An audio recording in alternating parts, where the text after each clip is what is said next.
আমি সচরাচর এই ওয়াজ করি না, বুঝলেন।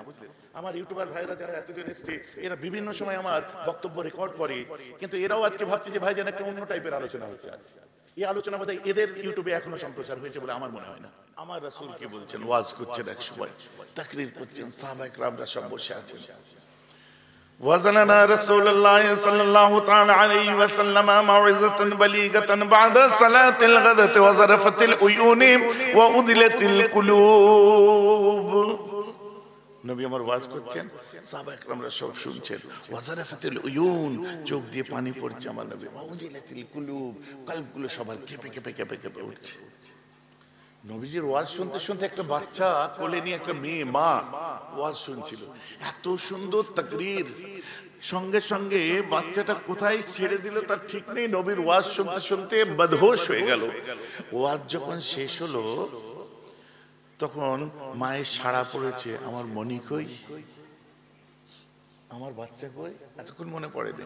এই দেখুন, লা ইউমিনু আহাদুকুম হাত্তা আকুনা আহাব্বা ইলাইহি মিন ওয়ালিদিহি ওয়া ওয়ালাদিহি ওয়ান নাসি আজমাইন।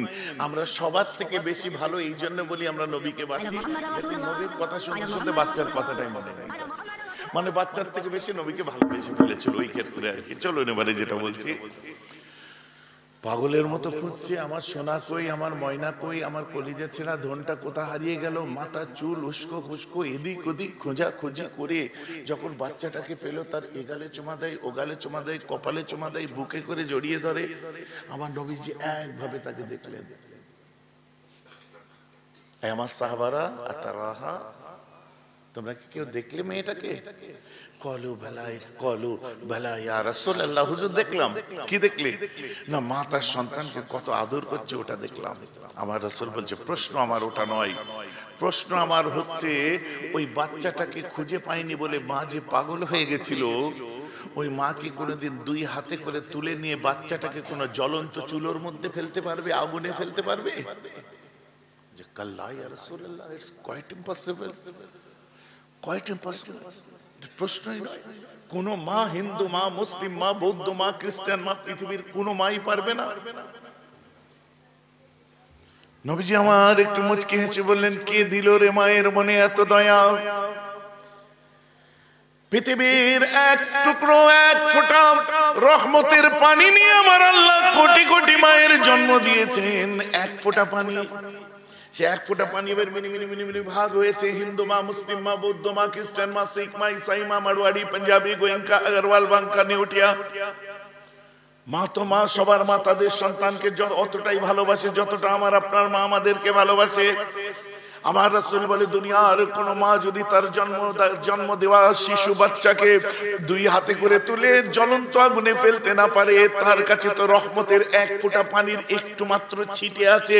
কিন্তু আমার আল্লাহর কাছে বিশাল বড় রহমতের দরিয়াটা রয়ে গেছে। আমি বিশ্বনবী শুনিয়ে দিয়ে শুনে রেখে দে, যেমন দুনিয়ার মা তার সন্তানকে জ্বলন্ত আগুনে ফেলতে পারে না, আমার আল্লাহ কখনো আমার উম্মত গুলোকে দুই হাতে করে তুলে জাহান্নামেও ফেলতে পারবে না।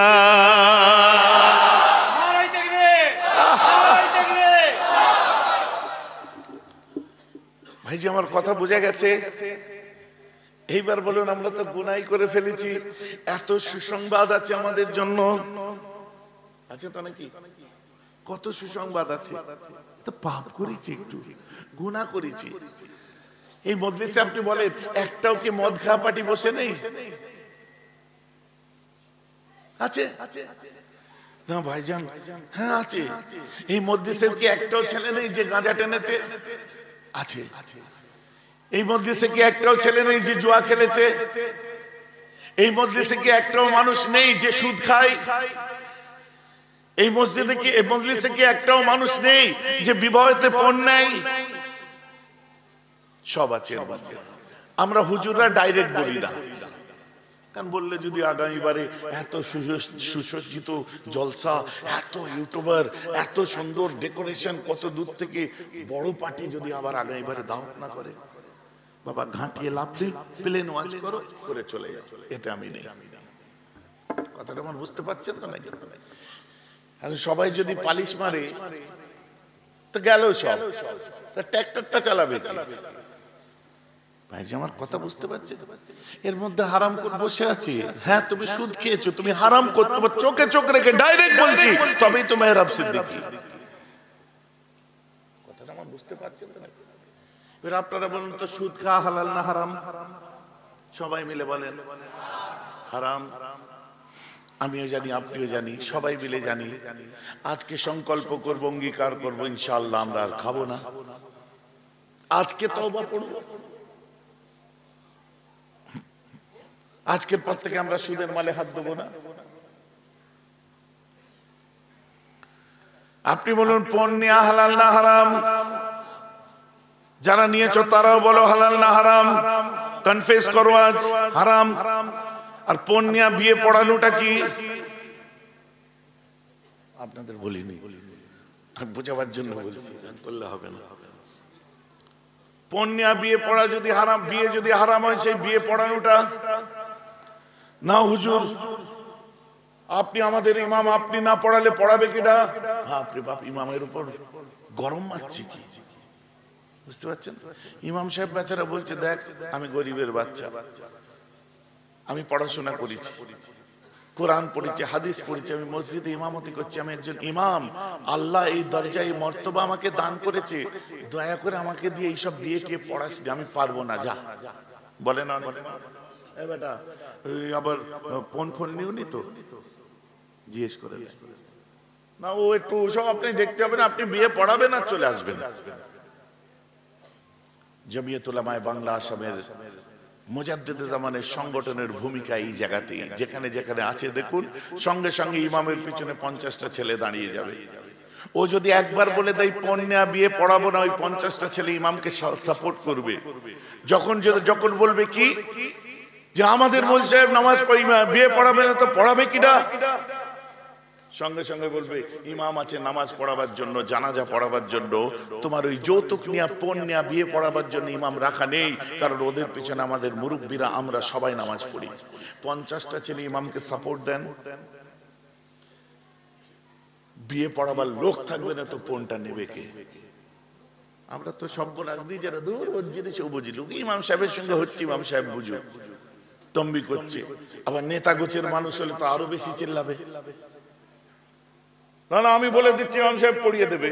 ও নেতা ভাবছে যে আমার পার্টির লোক ইমাম সাহেব, কথা বুঝতে? আমি ইমাম সাহেব ফোন করছি, জুম্মা 8 দিন নামাজ পড়তে আছি, ইমামের উপর জোর চালাচ্ছে। শুনুন আমার কথায় রাগ করবেন না, চারানা চাল ভাজা খা চেলকো পাটি, হক কথা সেটাই বলছি আমি, যে সঙ্গে সঙ্গে আপনাদেরকেও ঠিক করতে হবে যে আমরা যে ইমামের পিছনে নামাজ পড়ি, সেই ইমামকে দিয়ে কোনো এই ধরনের কাজ আমরা করতে দেবো না। আমরা মসজিদ পবিত্র রেখেছি, ইমাম সাহেবকে দিয়ে এই অপবিত্র কাজ করতে দেবো না। আমার কথাটা বুঝতে পারছেন তো নাকি? আপনারা ঠিক করুন, দেখুন এলাকায় কোন কোথা উঠে যাবে, ও দূরে দূরে খবর হয়ে যাবে না ওই ইমাম সাহেব নামাজ বিয়ে পড়ায় না, ওই ডাক বলে না উনি বিয়ে পড়েন না, একটা ঝামেলা হয়েছে। একটা ঝামেলা করে দেখো পরে কি হয়, দেখো না ঝামেলা করা ঠিক, হ্যাঁ এক্ষেত্রে ঠিক, একবার ঝামেলা করো, একবার ঝামেলা করো, পরে কি হয় দেখা যাবে। ভাই যে আমার কথা বুঝতে পারছেন তো? এটা পাড়ায় ঝামেলা লাগাচ্ছি না, একটা হক প্রতিষ্ঠার জন্য এই ঝামেলা করতে বলছি আমি। একবার রুখে দাঁড়ালে দ্বিতীয়বার বলতে গেলে সে জোর চালাবার আগে একবার ভাববে যে ওই ইমামের পিছনে 50টা ছেলে আছে, ওরা যদি ফের ঝামেলা করে, দরকার নেই সে দত্তপুকুর থেকে ইমাম সাহেব নিয়ে। ভাইজান আমার কথা বুঝতে পারছেন? আমরা খোলা ছুট দিয়ে রেখেছি। আমার মুসলমান,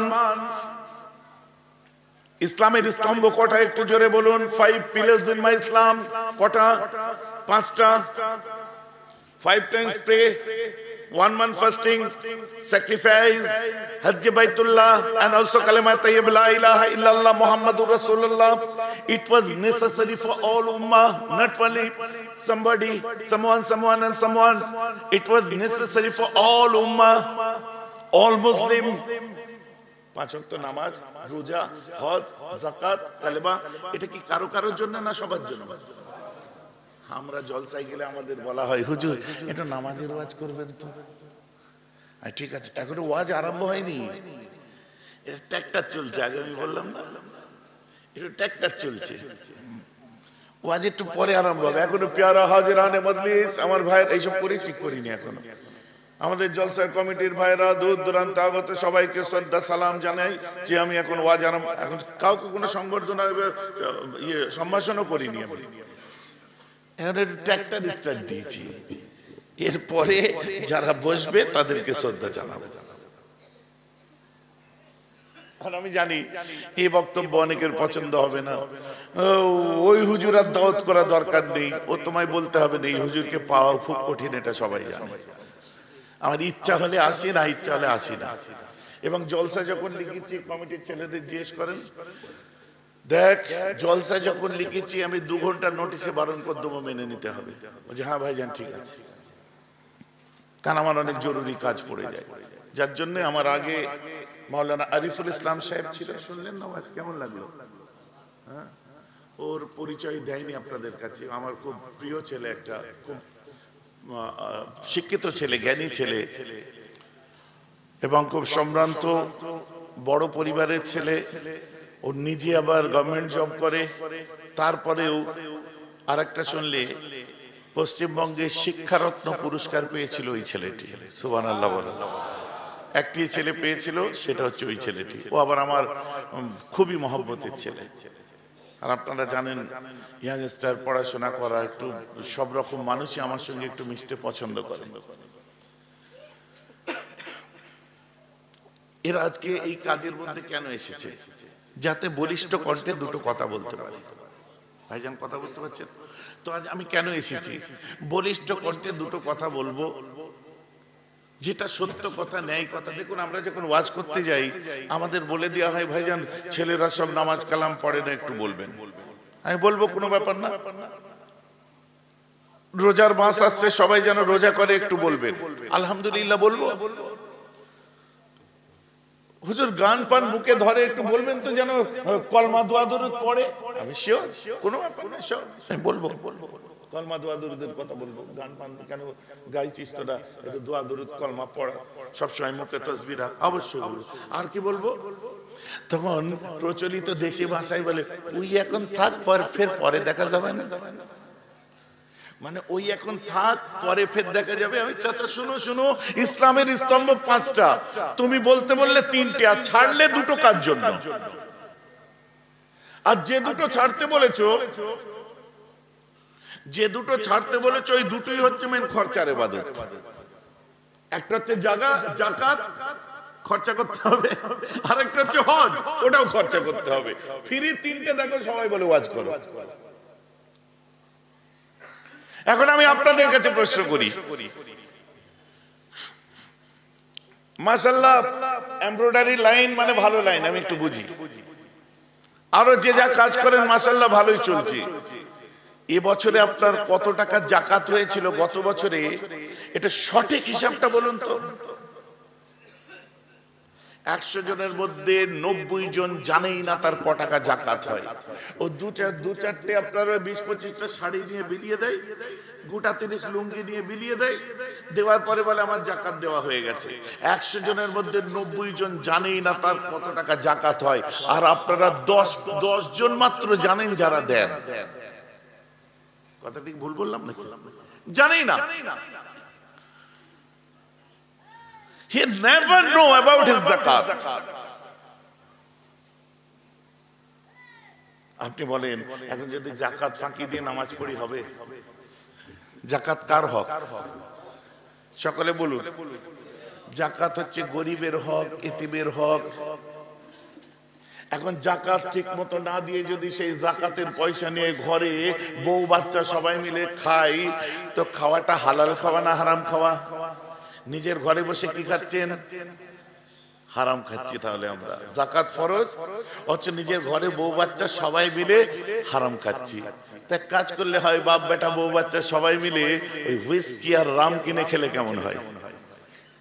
না হুজুর ওটা তো হারাম। আরে এটাও তো হারাম। আরে এই হারামের বিরুদ্ধে তো যুদ্ধ হয়েছে, মুনকারে যাকাতদের বিরুদ্ধে। আলেম ওলামাদের জিজ্ঞাসা করুন, আল্লাহ রাসূলের ইন্তেকালের পরে যে 4টে যুদ্ধ হয়েছিল, ওসামার যুদ্ধ, মুরতাদদের বিরুদ্ধে যুদ্ধ, মিথ্যা নবী দাবিদারদের বিরুদ্ধে যুদ্ধ, আর মুনকেরে যাকাত, যাকাত যারা দিত না, অস্বীকার করত, তাদের বিরুদ্ধে যুদ্ধ হয়েছে। ইসলামের ইতিহাস। আজকে ওই ছেলেটি গাঁজা খাই বলে আপনি নামাজ পড়ে তাকে দূরে সরিয়ে দিচ্ছেন, ওই ছেলেটি মদ খাই বলে সমাজ থেকে তাকে দূরে সরিয়ে দিলেন, কারণ ওনাকে হারামখোর। ঈদের দিনেও বুকে বুকে মিলার আগে কি বলছে, ওর সাথে মিলিস, আচ্ছা আচ্ছা একটু মেলো, অসুবিধা আছে, মেলা যাবে না। আরে হলোটা কি, মিলুন একটু, মাল খায় মাল খায়, খানের কাছে এসে বলছে মাল খায় মাল খায়। আজকে তো আর মাল খাইনি, ধরুন না কি আছে না, ওর সাথে মিললে আমার শরীরটা নাপাক হয়ে যাবে। এই বেটা শোন এদিকে, ক বছর মদ খাচ্ছিস? 5 বছর। সে তো অবাক করেছে, আজ প্রায় 1.5-2 মাস হয়ে গেছে। ক বছর খেয়েছিস? টা না 5 বছর মতো হবে। চাচা কত বছর নামাজ পড়ছেন? 35 বছর। আলহামদুলিল্লাহ। আচ্ছা আলহামদুলিল্লাহ। 35 বছরের ঝাঁজ কোথায় গেল আপনার? ও 5 বছরের মাতাল এসে ওর মালের ঝাঁজ এত তোমাকে নাপাক করে দিল, আর 35 বছরের তোমার নামাজের ঝাঁজ দিয়ে তুমি ওকে পাক করতে পারলে না ছুঁয়ে? কথাটা আমার শুনতে খারাপ লাগছে নাকি? না আমার শরীর নাপাক, হোক নাপাক, আপনি জানছেন তো ওযু গোসল করে এসেছে, 40 দিন ওর মুখ নাপাক থাকবে। মুখ নাপাকের সংজ্ঞা বোঝেন? ও যখন দরবের পথে এসে আপনি বিশ্বের হাফের কথা ভুলে যাচ্ছেন।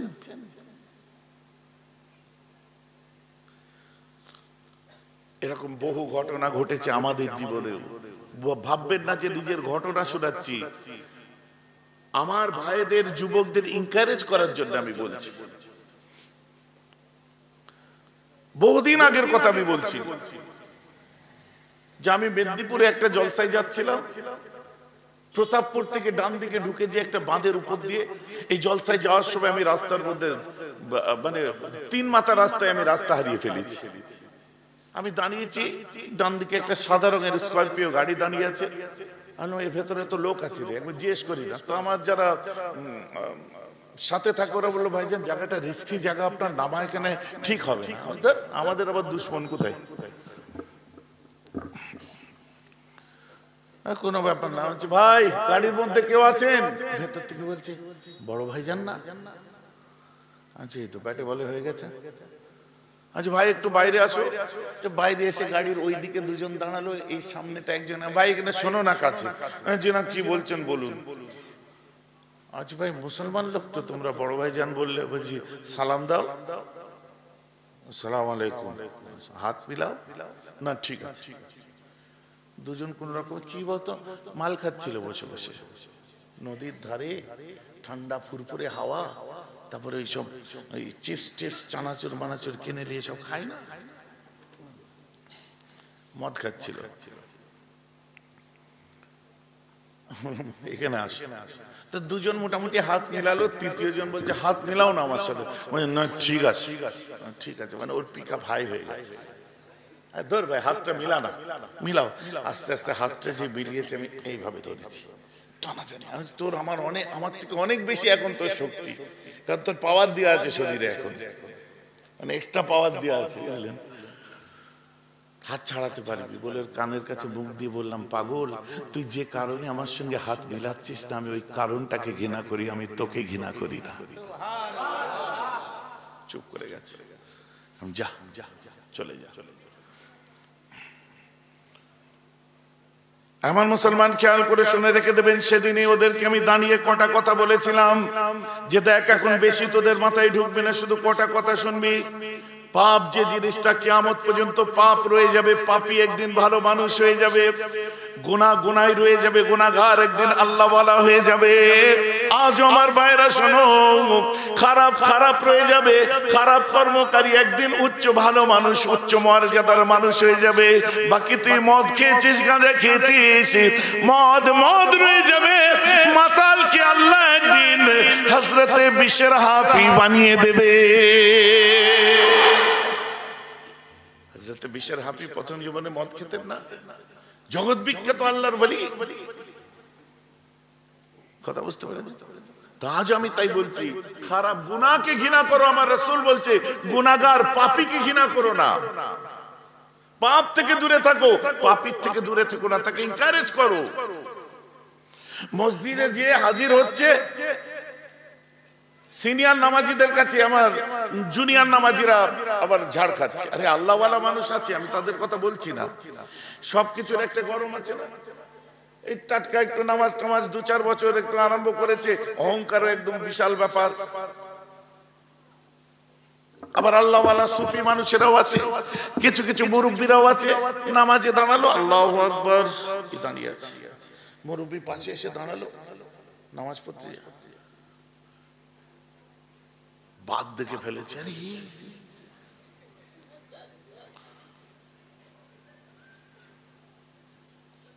আল্লাহু আকবার বলতে ভুলে গেছে, ফের ছেড়ে দিয়ে বলছে আল্লাহু আকবার। আসসালামু আলাইকুম রহমতুল্লাহ, আসসালামু আলাইকুম রহমতুল্লাহ, ডাইরেক্ট ওর চোখে চোখ, ডাইরেক্ট ওর চোখে চোখ হয়ে গেছে। কি রে বাবা, রাগ করবেন, একদম ফ্যাক্ট বলছি, বাস্তব বলছি। মসজিদ থেকে বেরিয়ে যাওয়ার সময় একক আসন, কি দেখ বাবা তুই না, অলরেডি ওকে বুঝিয়ে দিয়ে তওবা টওবা করে মসজিদে পাঠানো হয়েছে, আবার ওকে রিপিট করে আবার রিমাইন্ডার দিচ্ছে ও কি কি করতো। দেখ বাবা আবার যেন ওইসব দিকে যাস না। সে যেমন সবুজ, সে বোতল একটা একটা কি সুন্দর ডিজাইন করা, ব্লু, লাল, বিভিন্ন রকমের সেন্ট, গরমের সময় আলাদা খায়, ঠান্ডার সময় আলাদা খায়, ওইসব জিনিস আবার যেন হাতটা দিতে যাসনি, ফের এ যা মনে করাচ্ছে মনে হচ্ছে আর এক ঢোক মেরেই দি, গরমই তো পড়েছে। আর এই শীতের সময় সব ওই টক টক করে যখন কাঁপতিস, যে ওই যে টেনে দিয়ে শরীর গরম করতিস, আর মনে হচ্ছে আজকে তো শীত বিরাট পড়েছে, আজকের দিনটা টেনে দিয়ে আবার তওবা পড়বো।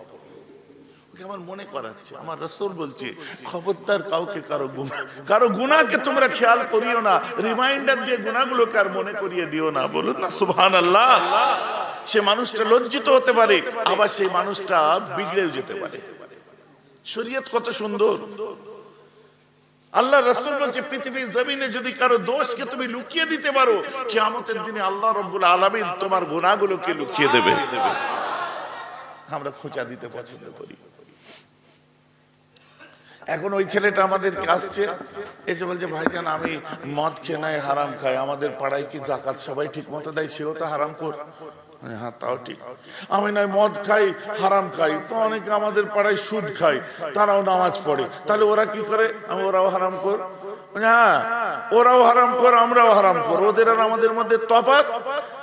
ওরা যে সুদ খায়, জাকাত মেরে খায়, ফেতরা মেরে খায়, ওরা যে ঘুষ খায়, আর আমরা ডাইরেক্ট মাল খাই, গাঁজা খাই, তফাৎ এক, দুজনই হারামখোর, ওইটি টলে না আমি টলি, এটাই খালি তফাৎ। কথা বুঝতে পারছেন? আল্লাহ রাসূল বলছে আল্লাহ রাসূল বলছে পৃথিবীর জমিনে বহু এমন মানুষ আছে, সালমান ফারসি বসে আছেন, হযরত আমর ইবনে আল আস বসে আছেন, পৃথিবীর বুকে বহু এমন মানুষ আছে যারা জান্নাতে যাওয়া তো দূরের কথা, ওদের নাকে জান্নাতের গন্ধ পর্যন্ত পৌঁছাবে না। চোর নাকি হুজুর? না না, ডাকাত না, লুটেরা না, অ্যান্টি সোশ্যাল না, আনসিভিলাইজ না, কারা তারা? বলছে বালহুম ইউসাল্লুন, বরং তারা নামাজি, ওয়া ইয়াসুমুন, এবং তারা রোজাদার, ওয়া ইয়াহুজ্জুন, এবং তারা হাজী সাহেব, লাম ইয়াতিবনা লাহু রিহাম ফিল জান্নাহ, ওরা তথাপিও জান্নাতের গন্ধ নাকে আসবে না, যতই নামাজ পড়ুক, রোজা রাখুক আর হজ করুক না কেন। কেন? ও নামাজ পড়ছে, রোজা রাখছে, হজ করেছে। আমি আল্লাহওয়ালা সুফি নামাজিরকে বলছি না, নাউজুবিল্লাহ, এখানে বহু আল্লাহওয়ালা নামাজি আলিম ওলামা বসে আছেন আলহামদুলিল্লাহ, কিন্তু বহু এমন নামাজি আছে, আমি নয় আমার রাসূল বলছেন যে পৃথিবীর বুকে তার নামাজ পড়লে নামাজ হয় না। কেন? পিছনে কারণ আছে। আপনি যে বাপের সন্তান, আমি যে বাপের সন্তান, বাপের সম্পত্তি কেবল আমাদের ভাইদের না বোনেদের হক আছে? সকলে জোর করে বলুন। ফরজে আপনার ফারায়েজ অনুযায়ী বাপের সম্পত্তির ভাই পাবে কতটা, বোন পাবে কতটা, ওটাও কিন্তু হাদিস পাক ঠিক করে দিয়েছে। ফরাইয়ের জন্য যে বোনের অংশ আছে, তাই না? এখন আমি যদি প্রশ্ন করি আপনাদেরকে, নয় সেই বোনগুলোকে জিজ্ঞাসা করি, হ্যাঁ রে বোন, পাগলাম পাগলি আমার, তোর ভাইরা ঠিক মতো তোর বাপের অংশ দিয়েছে? তখন রেগে যে বলবে আমি জানিনি, আল্লাহর কাছে ওরা জবাব দেবে। তখন উত্তর পাওয়া গেছে একটা, আমি জানি না, আল্লাহর কাছে ওরা জবাব দেবে, তেমন একটা উত্তর পাওয়া গেছে। শুনুন, আপনার আব্বার সম্পত্তির উপরে আপনার বোনের এক ভাগ অংশ রয়ে গেছে। ওই অংশটা আপনি যতদিন না মিটাবেন, আপনার বোন যদি মাফ না করে দেয়, আপনার বোন যদি আপনাকে হিলা না করে দেয়, আপনাকে যদি দিয়ে না দেয়, যতদিন নামাজ পড়বেন আপনার নামাজ কবুল হবে না, রোজা কবুল হবে না। যদি আল্লাহর কাছে প্রিয় হতে চান, এটা হলো হুকুকুন নাস, হুকুকুল ইবাদের গুনাহ। আপনার বোনের সম্পত্তি বোনকে বুঝিয়ে দিন, ভাইয়েরটা ভাইকে বুঝিয়ে দিন, যে যারটা বুঝে নিন। এক চুল যদি ঢুকে রয়ে যায়, আপনার একটাও সেজদা কবুল হবে না। এই ওয়াজ আমার এখানেই করা শেষ হবে, কালকে সব ঝেড়ে ফেলে দেবে। কে মনে রাখবে? তাহলে আমি বলা বন্ধ করবো? ভাইজান আমার কথা বুঝতে পারছেন তো নাকি? আর দুনিয়া আজ্জাবিনেতে আব্বা যান, বড় চাচা যান, দাদু যান থাকা অবস্থায় আমাদের বাপ চাচাদের মধ্যে বিষয় সম্পত্তির কোনো দ্বন্দ্ব নেই, দেখবেন, কেন সব বুঝিয়ে দিয়ে চলে গেছে। আমার ভাইরা তো আসুন, এবারে আর বেশি বললে আপনাদেরকে খারাপ লাগবে। ভাইজান এমন করে আর বলেন, এবারে একটু ওয়াজ আরম্ভ করেন। এবারে শুনুন, প্রকৃত আবেদ মানুষটা কে হবে একটু বলেই আমি ওয়াজ আরম্ভ করে দিই। আমার মুসলমান খেয়াল করে শুনে রেখে দিন, আল্লাহ রাসূল বলছেন লা সালাতা তাম্মা ইল্লা বিল হুদুর। ওই মানুষটার নামাজ যতক্ষণ পরিপূর্ণ হতে পারে না, ততক্ষণ কাবিলে কবুল হবে না।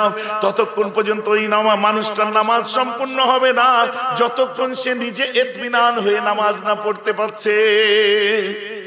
আর ইতমিনানের জন্য কি কতগুলো জিনিস তার সামনে আসবে। ইজ্জাতু খাযাল ফায়ুদাবালান ওয়াল আমানাতু মাগনামান ওয়া যাকাতু মাগরামান ওয়া তু'ল্লিমা লিগাইরিদ দীন ওয়া আতা আর-রাজুলু ইমরাতাহু ওয়া আক্কা উম্মাহু ওয়া আদনা সাদিকাহু ওয়া আকসা আবাহু ওয়া যাহরাতিল আসওয়াতু ফিল মাসাজিদ ওয়া সাদাল কাবিলাতু ফাসিকুম ও কামা ক্বালা আলাইহিস সালাতু ওয়াস সালাম। 15টা জিনিসের কথা নবীজি বলেছেন, যে এগুলো দেখলে জানবে ওর নামাজ রোজা তো বেকার, বরং কিয়ামতের আলামত এসে গেছে। আমাদের কি বলছে? আমানাতু মাগনামান, আমানতের সম্পত্তিগুলোকে বাবার সম্পত্তি বলে ভোগ করবে। চাচাজি দেলমোহর আদায় হয়ে গেছে তো? ভাইয়েরা দেলমোহর আদায় হয়েছে তো? দেলমোহর বোঝেন তো নাকি? মোহরানা। হ্যাঁ, জাওয়াজতুকা ওয়া আনকাহতুকা বিমুআক্কিলাতি ফুলানা বিনত ফুলানা বিনতি ফুলানা বিসদাকি 20000 ওয়া ওয়াহিদ রুবিয়া। আপনি বলুন বিসমিল্লাহ আলহামদুলিল্লাহ কাবিলতু যালিকা লিনাফসি। এগুলো বলা হয়েছে, কোনদিন বলেছেন? मैंने अपनी मुअक्किला फुलाना बिनते फुलाना को 10,000 1 रुपया बाद जबर दिलमोहर के एवाज पर आपकी ज़ौजियत में दे रहा हूँ। आपने बोलो बिस्मिल्लाह अल्हम्दुलिल्लाह, हमें उनको अपने नफ्स के लिए कबूल कबूल कबूल है। और कबूल पढ़ेছেন ভাইজান? আমার কথা বুঝতে পারছেন? কত টাকা? 10,000 1 টাকা মিটিয়েছেন না ভাইজান? ওটা নিয়ম কি? নিয়ম কি? দিয়া তো দূরের কথা, উল্টে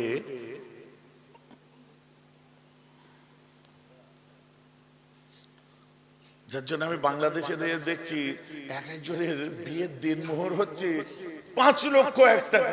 বিয়ে করেছিস না কি করেছিস? হ্যাঁ, যদি ফট করে তালাক হয়ে যায় কি হবে? বলছে হবে না বলেই তো এত কিছু কড়া করে বাঁধা আছে। 5 লক্ষ 1 টাকা, আরো বেশি কঠিন অবস্থা। শুনুন, রাগ করবেন না, আমাদের অনেক কিছু ফল্ট আছে যেগুলো বললে আমাদেরকে শুনতে ভালো লাগে না, খারাপ লাগে আমাদের শুনতে, কিন্তু এগুলোও তো খুব জরুরি না? আমার মুসলমান খেয়াল করে শুনে রেখে দিন। আর একটু ভিতরে ঢুকি। আমার রাসূল দুনিয়ার বাদশা কায়ে নামদার যখন প্রথম নবুয়ত প্রাপ্তি হয়েছিল আল্লাহর রাসূলের গারে হিরার মধ্যে, আল্লাহর রাসূল হঠাৎ জিবরিল হাজির হয়ে গেলেন। হাজির হওয়ার পরে আল্লাহর রাসূলকে এসে প্রথম কথা যে শুনিয়েছিলেন, মুহাম্মদ তুমি পড়ো সাল্লাল্লাহু আলাইহি ওয়াসাল্লাম, ইকরা, পড়ো জাবালে নূর। আমার রাসূল কি বললেন? মা আনা বিকারিন, আমি পড়তে জানি না। আনা লাইসা বিকারিন, আমি পড়তে জানি না। এই কথাটাকে নিয়ে একজন বিখ্যাত জ্যোতিষবিদ্যায় পারদর্শী এবং জ্যোতিষ বিজ্ঞানী তিনি এক সময় বলেছিলেন, prophet Muhammad is the illiterate person. ইসলামের নবী মুহাম্মদ লেখাপড়া জানতো না, সে একটা অশিক্ষিত নবী। নাউজুবিল্লাহ বলেন।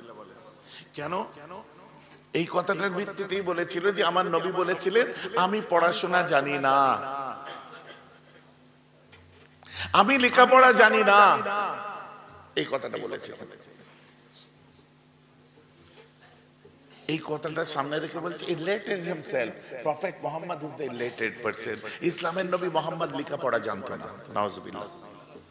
আরে ও বাইরের লোক তো দূরের কথা, ঘরের লোক এখন বলছে আমার রাসূলের আক্ষরিক জ্ঞান ছিল না। বলুন নাউজুবিল্লাহ। নবীজির কি সিক্স প্যাক কত কি সব বলে বেড়ালো। আমি তার জবাবও দিয়েছিলাম, এসব বক্তাদের জবাব দিলি। প্রফেসর স্পিটার বসওয়াগ বিখ্যাত জ্যোতিষবিদ্যায় পারদর্শী, তিনি যখন বলেছিলেন আমি তার উত্তর করেছিলাম এইভাবেই। একজন জুডিশিয়াল স্টুডেন্ট, মানে সে ল করছে, এলএলএম করছে, যে আমার আপনার কাছে মেহরাব সিদ্দিকীর উদ্দেশ্যে প্রশ্ন আছে। আমি কি প্রশ্ন? বলছে আমার রাসূল সর্বশ্রেষ্ঠ রাসূল। আমি কারেক্ট। আমার রাসূল, আমার রাসূলের উপরে কোরআন নাযিল হয়েছে। আমার না, তিনি আমায় প্রশ্ন করলেন ইসলামের নবী কে, যখন ইসলামের নবী শ্রেষ্ঠ নবী। আমি বললাম ইয়েস, হ্যাঁ, এতে কোনো সন্দেহ নেই। বলছি জিবরাইল যখন প্রথম এসে বলেছিলেন মুহাম্মদ তুমি পড়ো, তখন আমার নবী কি বলেছিলেন? আমি কেন, কি বলেছিলেন? না না, আপনি বলুন না, ও যে যেটা বলেছিল আপনি দেখে নেবেন।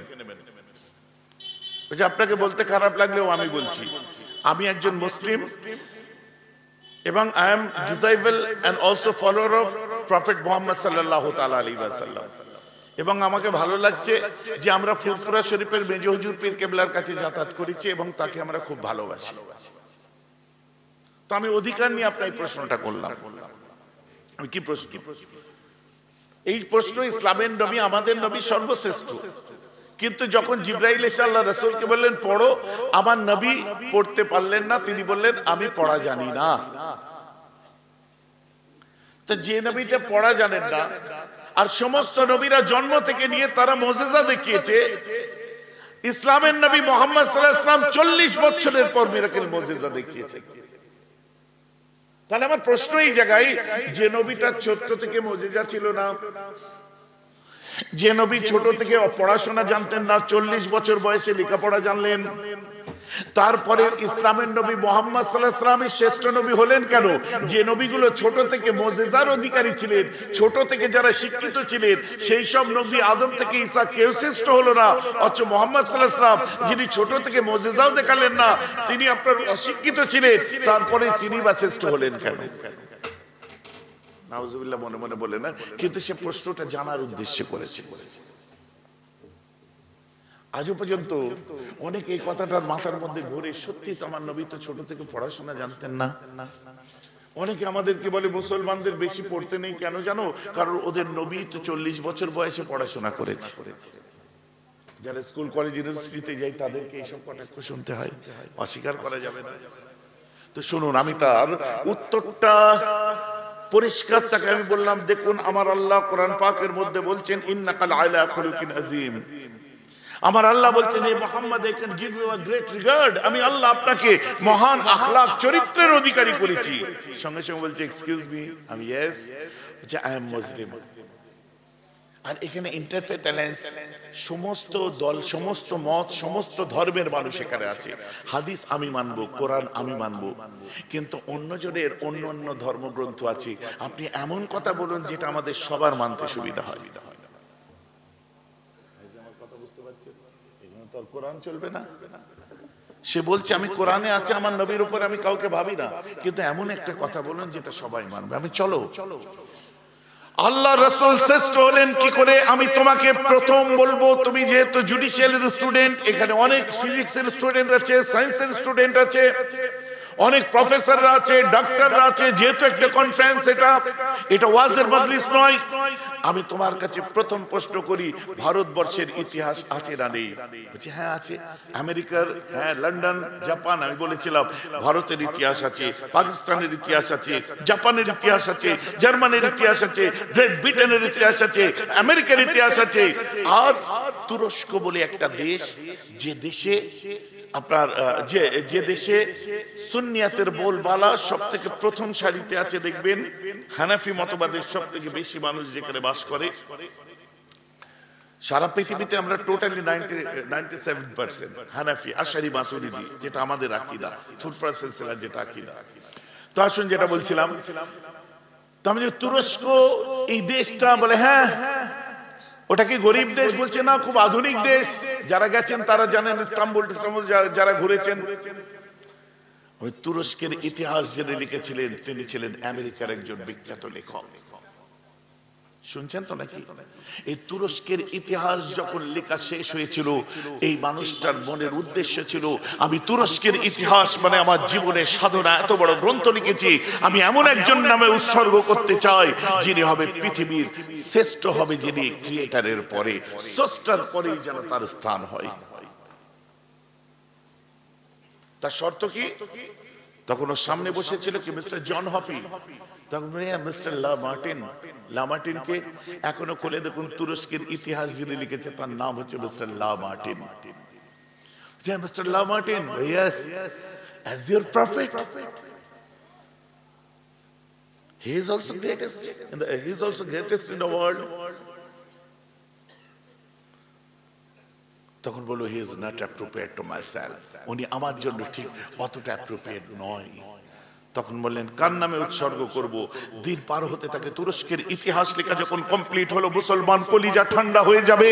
তুরস্কের ইতিহাসের 63 এবং আপনার 65 এবং 66 পৃষ্ঠা খুলে দেখুন, যেখানে হযরত রাসূলকে নিয়ে একটা ছোট্ট আর্টিকেল লিখেছে মিস্টার লামার্টিন, তুরস্কের ইতিহাসের লেখক, বলছে আমার শর্ত ছিল আমার জীবনের সাধনা যার নামে উৎসর্গ করব, তিনি যেন স্রষ্টার পরে অর্থাৎ আল্লাহর পরে যেন তার স্থান হয়। হ্যাঁ, আমি তাকে খুঁজে পেয়েছি, যিনি একজন বাদবীর, যিনি বীর যোদ্ধা, বীর পুরুষ, আদর্শ রাষ্ট্রনায়ক, ঘুমন্ত মানুষের বিবেককে জাগ্রত করেছিলেন। আমি আমার জীবনের সাধনা তুরস্কের ইতিহাস মুহাম্মাদের নামে উৎসর্গ করে দিলাম। জোরে বলুন সুবহানাল্লাহ। আজ পর্যন্ত তুরস্কের ইতিহাস ইসলামের নবী মুহাম্মদ সাল্লাল্লাহু আলাইহি ওয়াসাল্লাম আমাদের নবীর নামে উৎসর্গ করা। তার শর্ত কি ছিল? তার শর্ত ছিল যার নামে উৎসর্গ করব তিনি যেন ক্রিয়েটারের পরে আল্লাহর পরেই যেন তার স্থান হয়। আর আমরাও আমার ছোট দাদুর বুকে একটা নাচ শুনতাম, কি খুদা কে বাদ রুতবে মে আপনার হাবিবে কিবরিয়া ঠহরে। বলুন না সুবহানাল্লাহ। আল্লাহর পরে মর্যাদা যদি কেউ হয় হাবিবে কিবরিয়া রাসূলুল্লাহ। এটা আমরা নয়, মিস্টার লামার্টিনও তাই বলছে। ও আমি একটু আগে কোরআন শোনাচ্ছিলাম, ইন্নাকা লাআলা খুলুকিন আযীম। আপনি বলেন এমন একটা ভাষায় বলুন যে আপনার ভালো লাগবে, যে সর্বধর্মের মানুষ যাতে আমরা মানতে পারি। দেখুন, সর্বধর্মের ধর্মগুরুদেরকে আমরা শ্রদ্ধা করি। আমরা নবী মুহাম্মদ সাল্লাল্লাহু আলাইহি ওয়াসাল্লামের উম্মত, আর আমার নবী শিক্ষা দিয়েছে সর্বধর্মের সম্মানীয় মানুষদের সম্মান করবে, কাউকে ছোট করে নিজে বড় হতে যেও না। বুঝতে পারছেন তো নাকি? খুলেআম তোমারটা আছে। তো আসুন, ইন্নাকা লাআলা খুলুকিন আযীম আল্লাহ কোরআনে বলেছে। এটা যদি আপনি বলেন মুসলমানদের কোরআনে আছে, তো মুসলমানদের জন্য কোরআন না, Quran is the universal testimony. Quran is the universal testimony, সবার জন্য, নট অনলি ফর মুসলিম। আজ আপনি দেখুন মিস্টার রেচেল হার্ভার, হার্ভার্ড ইউনিভার্সিটির একজন রিসার্চ স্কলার, মিস্টার রেচেল হার্ভার, তিনি যখন অসুস্থ হয়ে পড়লেন আমেরিকার শিকাগোর হসপিটালে, তাকে যখন ভর্তি করা হলো, মিস্টার রেচেল হার্ভার ওই সময় নিজে অসুস্থ অবস্থায় আছে। ডক্টর আসলো, তাকে চেক করছে, তার পালস দেখলো, তার আপনার সবকিছু টেস্ট করার পরে যখন একটা বিশেষ টেস্ট করার জন্য বুকে কোনো মেশিন ফিট করলো, তখন ওর বুক পকেট থেকে একটা কিছু বার হয়েছিল শক্ত মতো। জিজ্ঞাসা করলো, what is that man? Is it notebook? Is this notebook? তোমার বুকে শক্ত মতো কি, এটা কি কোনো ডায়েরি? বলে নো। আস্তে করে বার করে বলছে, ইটস দ্য হোলি কোরআন। সুবহানাল্লাহ। সকলে জোরে বলুন, ইটস হোলি কোরআন। বলছে আপনার বুকে কেন? বলছে শুধু আমি না তো, পৃথিবীর বুকে যারা এই গবেষণার সঙ্গে জড়িয়ে আছে, সে যে গ্রাউন্ডে যে ফিল্ডে থাক না কেন, পদার্থবিদ্যা বলেন, জ্যোতিষবিদ্যা বলেন, অ্যাস্ট্রোনমিক্যাল সায়েন্স বলেন, মেডিকেল সায়েন্স বলেন, যত পৃথিবীর বিজ্ঞানী বৈজ্ঞানিকরা পৃথিবীর যে ফিল্ডে বা যে কোনো গ্রাউন্ডে যারাই কর্মস্থলে কাজ করছে, যেখানে সমস্যা তৈরি হয়, আমরা কোথাও যখন সমাধান পাই না, একটা ছোট্ট সূত্র, একটা ক্ষুদ্র সূত্র বলে দেয়, ওটাই একমাত্র কোরআন সাহায্য করে। বলুন সুবহানাল্লাহ। যে ছোট্ট একটা সূত্র বলে দেয়, ওখানটা আমরা পেয়ে যাই কোরআন থেকে তার সমাধান। কোরআন সূত্র বলেছে। যখন আপনি চিন্তা করুন, মিশরের ফেরাউনকে নিয়ে যখন চিন্তা ভাবনা চলে, সব টেনশনে পড়লো। ইজ ইট ফেরাউন? Is it true? It's body of Pharaoh. How can this possible? What is that? That is pyramid. How can this possible? এটা কি ঢিপি অটোমেটিক তৈরি হলো? পাহাড় যখন দেখছে কি করে দাঁড়িয়ে আছে, সূর্য যখন দেখছে কি করে দাঁড়িয়ে আছে, কোথাও যখন এর কোনো সমাধান নেই, কোরআন ফেরাউনের কথা বলেছে, বাস্তবে মিশরে আজও ফেরাউন আছে। কোরআন আম্মা হাওয়ার কথা বলেছে, বাস্তবে জেদ্দা সমুদ্রের পাড়ে আম্মা হাওয়ার খবরও আজ আছে। কোরআন পিরামিডের কথা বলেছে, বাস্তবে দেখুন পিরামিড আজ আমরা দেখতে পাই। কোরআন পাহাড়ের কথা বলেছে, আমরা কোরআনে বাস্তবে পাহাড় দেখতে পাই। কোরআন বলেছে মারাজাল বাহরাইন ইয়ালতাকিয়ান বাইনাহুমা বারযাকুল লা ইয়াবগিয়ান, দুটো সমুদ্র বয়ে যাচ্ছে, মধ্যে কোনো পর্দা নেই, তাও একটা আরেকটার সঙ্গে মিশে না। বাস্তবে আমরা সেই জায়গায় যে ভিডিওতে ইউটিউবারদের বদৌলতে আপনারা দেখেছেন কি, যে একই সমুদ্রের দুরকম পানি, নীল পানি আর সাধারণ পানি, একই সমুদ্রে দেখছেন নোনা পানি, মিঠা পানি। সূরাতুর রহমান, এই কোন জায়গায় যখন আমরা এর ব্যাখ্যা খুঁজে পাই না, তখন কোরআন খুললেই একমাত্র পাই। তাই আমরা আমাদের সমাধানের জন্য কাছে একটা করে কোরআন রেখে দিই, আমরা সমাধান পাই এ থেকে। আর এ এন্টারপ্রেনাররা এটাকে আপনারা ট্রান্সলেট করে দিয়েছে, সেইভাবে আমরা রেখেছি আমরা সহজে যাতে বুঝতে পারি। তখন ডাক্তার বলছে আপনার সব বুড়ো হয়ে গেছে। কতদিন কোরআন আপনার কাছে আছে? বলছে 30 বছর। বলছে আপনার হার্ট বাঁদিকের পকেটে ছিল আর বাঁদিকে হার্ট থাকে। বলছে আপনার সব বুড়ো হয়ে গেছে, আপনার হার্টটা এখনো 30 বছরের জওয়ান আছে। বলুন না সুবহানাল্লাহ। এটাও কোরআন বলে দিয়েছে, অনুনাজ্জিলু মিনাল কোরআন মা হুয়া শিফাউন ওয়া রাহমাতুল লিল মুমিনিন। কোরআন তো আমাদের সুস্থ থাকার জন্য পৃথিবীতে এসেছে, রহমত হয়ে পৃথিবীতে। ভাইজান আমার কথা বুঝতে পারছেন? কথাটা বোঝা যাচ্ছে? ঘটনার ওয়াজ ধরলে বহু ঘটনা লাইফে শুনেছেন, কিছু বাস্তব আমার ইয়াংস্টাররা এসছেন আজ দেখছি। আমি সচরাচর এই ওয়াজ করি না, বুঝলেন?